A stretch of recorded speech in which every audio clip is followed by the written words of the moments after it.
नमस्कार दोस्तों, आपका स्वागत है मेरे इस चैनल में। इसका नाम है लेट्स स्टडी।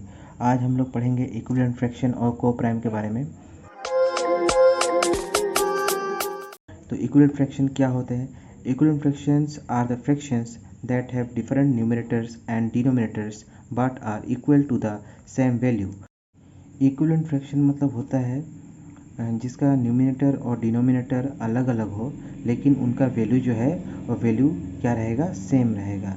जैसे 1/2, इन दोनों ये क्या है? 2 का हाफ कितना होता है? 1 होता है। 4 का हाफ कितना होता है? 2 होता है। 6 का हाफ 3, 8 का हाफ 4, 10 का हाफ 5। तो ये आप देखेंगे, अगर इसको सिंपलेस्ट फॉर्म में लिखा जाए तो 2 को हम लोग 2 1 जा 2, 2 2 जा 4, तो ये 1/2 आ गया, सेम इसके बराबर। ठीक उसी तरह 3 को 3 1 जा 3, 3 2 जा 6, ये 1/2 आ गया। सेम उसी तरह 4 1 जा 4 एंड 4 2 जा 8, 5 1 जा 5, 5 2 जा 10। ऐसे ही करके हम लोग और बहुत सारे एग्जाम्पल लिख सकते हैं। तो ये सारे क्या होते हैं? ये सबका वैल्यू देख रहे हैं आप, सेम है। भले ही आपका न्यूमिनेटर और डिनोमिनेटर अलग है, लेकिन इन दोनों का वैल्यू क्या है? ये देखेंगे आप, सबका वैल्यू बराबर आया हुआ है। तो ऐसे कभी हमको फ्रैक्शन मिले तो ये फ्रैक्शन को हम लोग इक्विवेलेंट फ्रैक्शन कहते हैं। सेम उसी तरह अगर हम 1/3 ले लें यहाँ पर 1/3, तो 1/3 का आप देखेंगे इक्विवेलेंट फ्रैक्शन क्या क्या लिख सकते हैं। जैसे यहाँ पर हो गया, जैसे 3 हिस्से का यहाँ पर 1 हिस्सा है। ठीक उसी तरह यहाँ 2 हो गया तो 2 3 जा, यहाँ पर हम लोग 6 देख सकते हैं। सेम इसी तरह आप यहाँ पर देखेंगे, ये आप 3 लिखेंगे तो 3 3 जा 9 हो जाएगा। सेम उसी तरह अगर आप लिखेंगे यहाँ पर 4, तो 4 3 जा 12।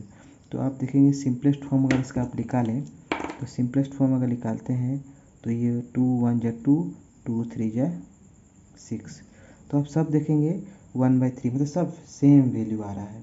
तो इसको बोलते हैं हम लोग इक्विवेलेंट फ्रैक्शन।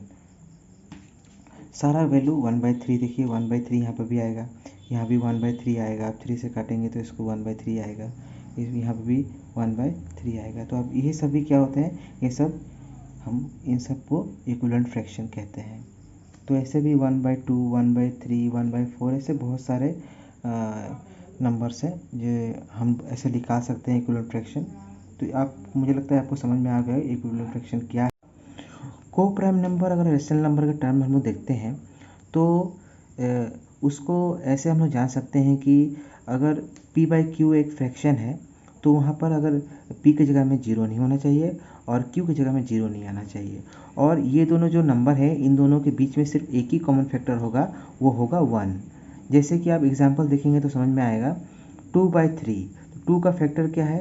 2 का फैक्टर आता है दोस्तों 1 और 2। 3 का फैक्टर क्या आता है? 1 और 3। तो आप देखेंगे कि इन दोनों के बीच में सिर्फ कॉमन फैक्टर क्या है? 1 है। तो ऐसे ही 3/4, इन दोनों के बीच में भी कॉमन फैक्टर 1 है, और 4/5 में भी कॉमन फैक्टर आप देखेंगे 1 है। तो ऐसा कोई भी फ्रैक्शन जिसमें जो डिनोमिनेटर है और न्यूमिनेटर है उनमें कॉमन फैक्टर अगर 1 आ रहा है और दूसरा कुछ भी नहीं आ रहा है, तो उसको, उस नंबर को हम लोग कहेंगे कोप्राइम नंबर। तो दोस्तों, मुझे लगता है कि आपको कोप्राइम नंबर और इक्विवेलेंट फ्रैक्शन के बारे में समझ में आ गया होगा।